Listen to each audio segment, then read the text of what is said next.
And there is us bringing you another great edition of Black Ops 2 for me to do, because that's what I do. Ground War Domination on Meltdown. And you probably see my video I posted earlier. It's just a little tidbit breakdown of the DLC map pack and what this means for us as gamers. I mean, I'm not really... I like the maps. I like the new map packs. I think they're doing a good job on the new map packs.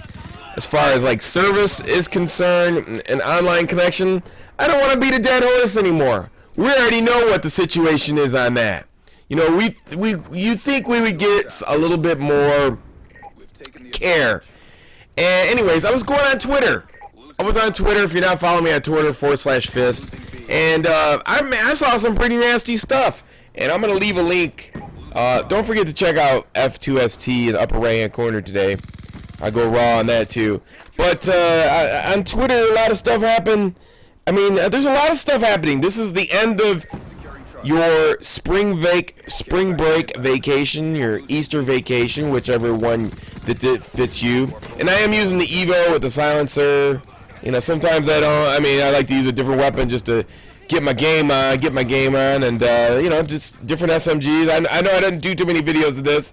I also do another one on the other channel, so you'll be happy to see that. But I wanted to talk about this Twitter thing with how it relates to what I'm talking about here. So, you know, we have David Vonderhaar. He is the game director. I mean, basically, you know, I guess if you're the wait person, or the best example I can use is a wait staff. You're the last person they see, the first person they see coming into the restaurant.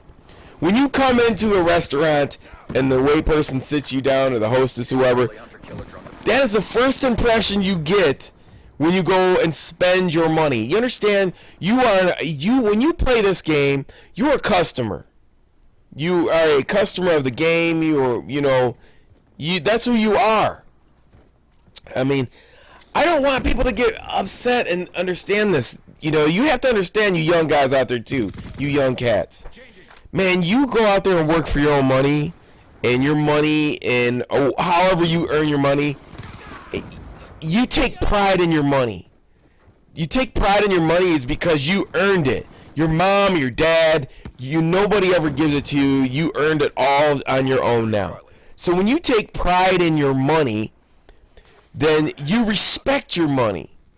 And when you respect your money, you want people to respect how you spend your money with certain people in this world.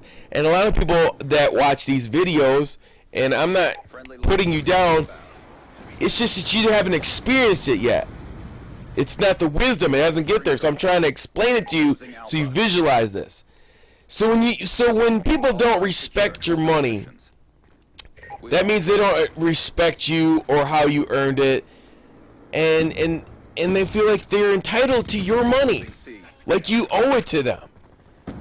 You work hard every day. You get up, you go to work, whatever job you may do. It may be a McDonald's, it may be at a factory job. You might work at a cubicle and you have an engineering degree or a drafting job, whatever it is. You might be a doctor and you're watching this. You might be, whatever it is that you earn your money, you earn your money. So on Twitter, when you have gaming directors are the front line of a major corporation like Activision telling patrons to fuck off because they have an opinion on a social media site, that's devastating. Do you understand? Do you understand that how devastating that is? That would be like the hostess of Applebee's telling you to fuck off, seat yourself. You're going to turn right back around and walk out the door. You're not even going to spend your penny in that place because you work hard for your money, you respect your money, and you want people to respect your money. You don't have to give them your money. You don't have to give anybody your money. If people are going to be dicks to you and be an asshole to you and disrespect you, then you don't owe them nothing. So when you have a game developer who is the hostess, the first person that represents Activision, in David Vonderhaar telling consumers to fuck off because they have an opinion. And believe me, if somebody tells you an opinion and they tell it to you more than once, it doesn't matter how many times they tell you their opinion. It's their opinion. They have the right to do that. Whether or not you respond to them, you know, let me give you another golden rule. If you don't have nothing nice to say at all, don't say it. Capture the objectives. But you don't have to respond to anybody if you feel like what they're saying to you, regardless of what it is bothers you. First of all, you put yourself out there. You have a Twitter. You got rid of JD 2020. You took over the PR department. You took over the head of Treyarch. You took over everything. If you can't handle the pressure of being multiple spears heads of the company, then you need to relinquish that and give it back to some of the people that can handle it. You know, with the spotlight comes responsibility.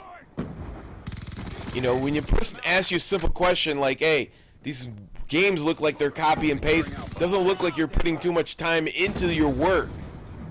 Hey, fuck off, you're blocked, and unfollow me.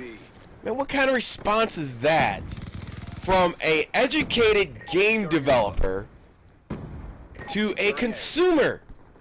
What if that consumer took that tweet and went to the first, second, and third position holders in the Activision shareholders? It's not going to be that hard for them to either apologize or fire you. One of the two. I don't think it's appropriate. And there's been other tweets that David Vonderhaar has made to the effect that, you know, Thunderstruck Gaming.